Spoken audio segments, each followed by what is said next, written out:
வாங்க இன்றைக்கி தட்டு வடை செய்யலாம். பச்சரிசி மாவு பச்சரிசி எடுத்து ஒரு 2 மணி நேரம் தண்ணியில் நல்லா ஊற வைங்க. ஊற வச்சுட்டு ஆற வச்சு மாவை அரைச்சி உங்களுக்கு காட்டுறேன். இப்போ மிஷினில் நான் அரைச்சிட்டு வந்திருக்கேன். இந்த ஈரமாவை வறுத்துக்கணும். கடாயில் போட்டு வறுத்துக்கணும். அந்த ஈரம் போக மணல் மாதிரி வறுத்துக்கணும்.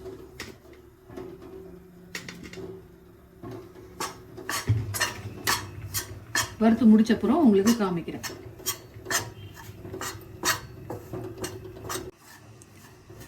இப்படிதான் மாவை வறுத்து முடிக்கணும்.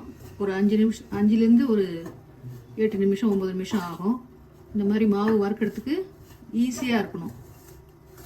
ஆனால் அடி பிடிக்காமல் கிளறணும். கையில் வச்சுட்டு நல்லா அடி பிடிக்காமல் கிளறணும். கைவிடாமல் கிளறணும். இந்த மாவு இது மாதிரி துள்ளி வரணும். இப்படி மாவு எடுத்து இப்படி கோலம் போட்டால் கோலம் போடுறதுக்கு வரணும். இதே பச்சரிசி மாவை விட நம்ம அரிசியை நல்லா களைஞ்சிட்டு ஊற வச்சு வெயிலில் காய வச்சு மிஷினில் கூட கொடுத்துக்கலாம். நல்லா முறுமுறுமுறுன்னு நல்லா வெயிலில் காய வச்சு மிஷினில் கூட கொடுத்துக்கலாம். ஆனால் ஈர மாவில் நம்ம செஞ்சோன்னு வச்சுக்கோங்க, தட்டை விட நல்லா இருக்கும் சாப்பிட்றதுக்கு. பார்த்துட்டிங்களா? இது மாதிரி நல்லா துள்ளி வரணும் மாவு. இப்போ உதுத்தோன்னா அப்படியே மணல் மாதிரி துள்ளி வரணும். நல்ல மணல் மாதிரி வறுத்துக்கணும். மீதி மாவையும் வறுத்துட்டு உங்களுக்கு சொல்கிறேன். 1 கிலோ அரிசிக்கு 100 கிராம் உளுந்து அளந்து எடுத்துருக்கேன். எடை போட்டு 100 கிராம் உளுந்து.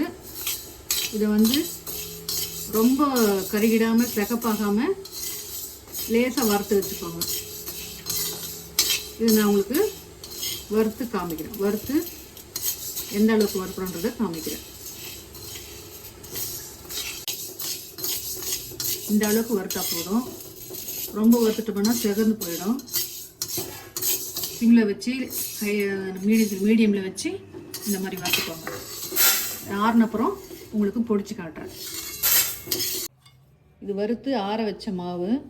இது என்ன பண்ணிக்கணும், ஜல்லடியில் ஜலிச்சுக்கணும். இதில் உருண்டையாக கட்டிகிட்டு இருக்கோம். அதெல்லாம் போட்டு ஜல்லடியில் ஜலிச்சுட்டு அந்த உருண்டைங்களை மறுபடியும் மிக்சியில் போட்டு மாவை மறுபடியும் அரைச்சிக்கணும். இப்போ ஜலிச்சிட்டோம்.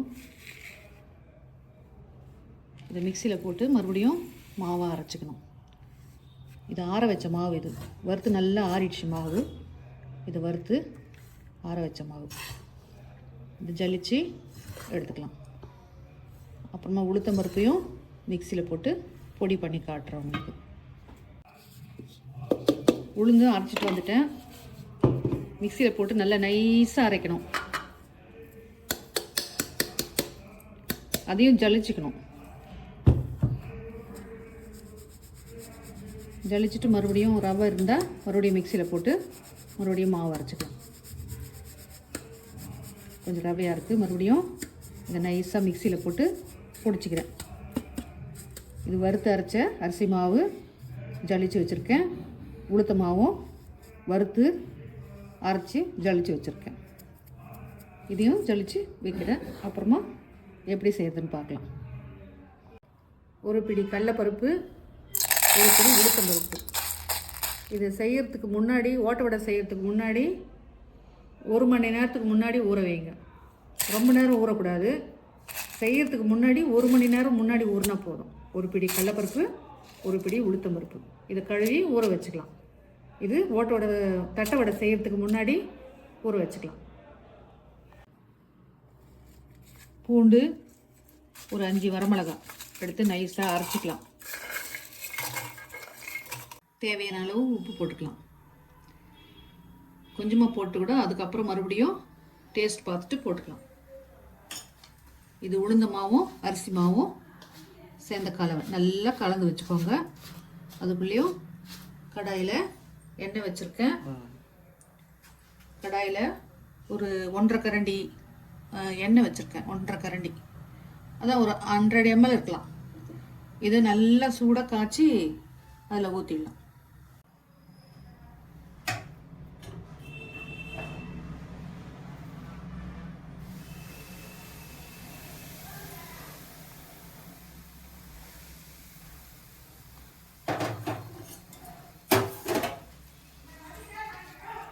கையை சூடாக வச்சிடாதீங்க. இப்போ இதில் அரைச்சி வச்ச மிளகாய் பூண்டு இதையும் போட்டு பெசரி வச்சிடலாம்.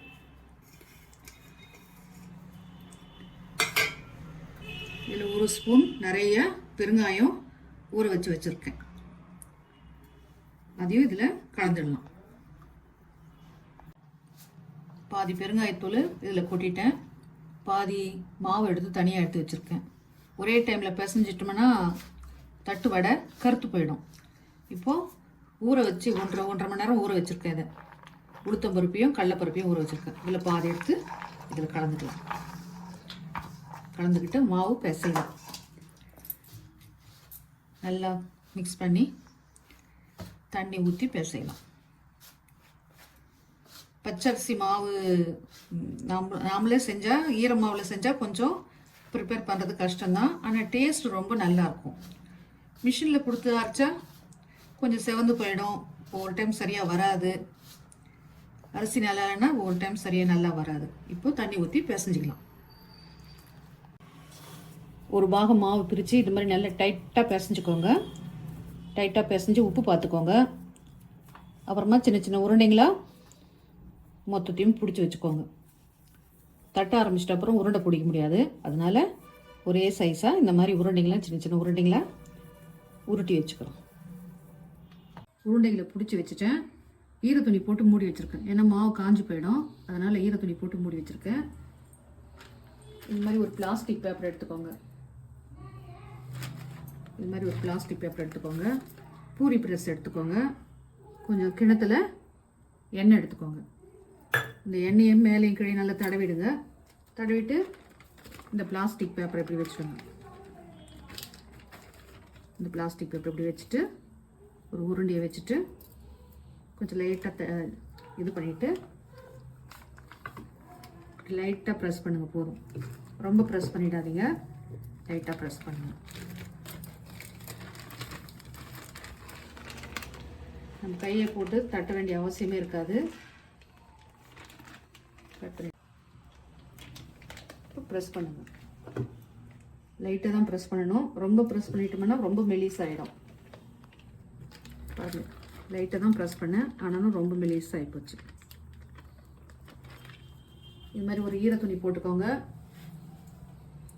ஈரத்துணி போட்டுக்கின்னு இது மாதிரி எடுத்து வச்சுக்கோங்க. ஒரு 10-15 செஞ்சு வச்சுக்கோங்க.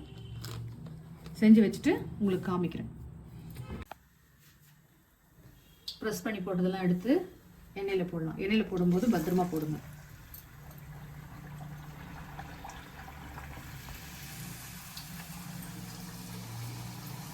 அது மேலே எழுந்து வந்த உடனே அடுத்தது போடுங்க.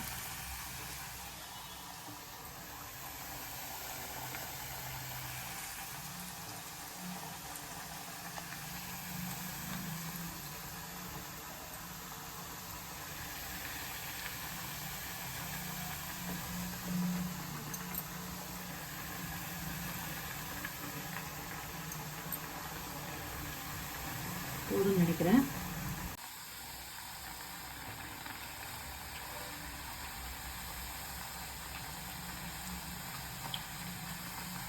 நல்லா ஹையில் வச்சு நல்லா பொரிச்சு விடுங்க. எடுத்து இது எல்லாத்தையும் ஒரு தடவை திருப்பி போடுங்க.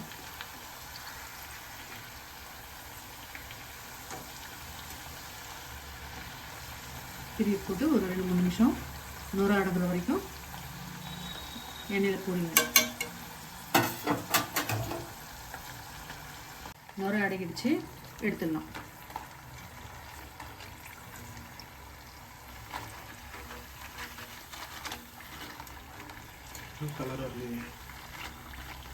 போதும், இந்த கலர் ஒயிட்டாக தான் நல்லா இருக்கும்.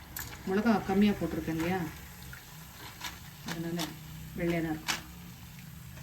காரம் வேணுன்றவங்க நிறைய மிளகா போட்டுக்கலாம், காஞ்ச மிளகாய. அவ்வளோதான், தட்டை வடை ரெடி ஆகிட்டே இருக்கு. ரெடி ஆகிட்டு சுட்டு முடிச்சப்புறம் உங்களுக்கு காட்டுறேன். ஓட்டை வடை செஞ்சு முடிச்சாச்சு. தட்டை வடை எப்படி இருக்கு பாருங்க, நல்லா முறுமுறுன்னு இருக்கு. நீங்களும் இதே மாதிரி செய்யுங்க. பார்த்ததுக்கு தேங்க்ஸ்.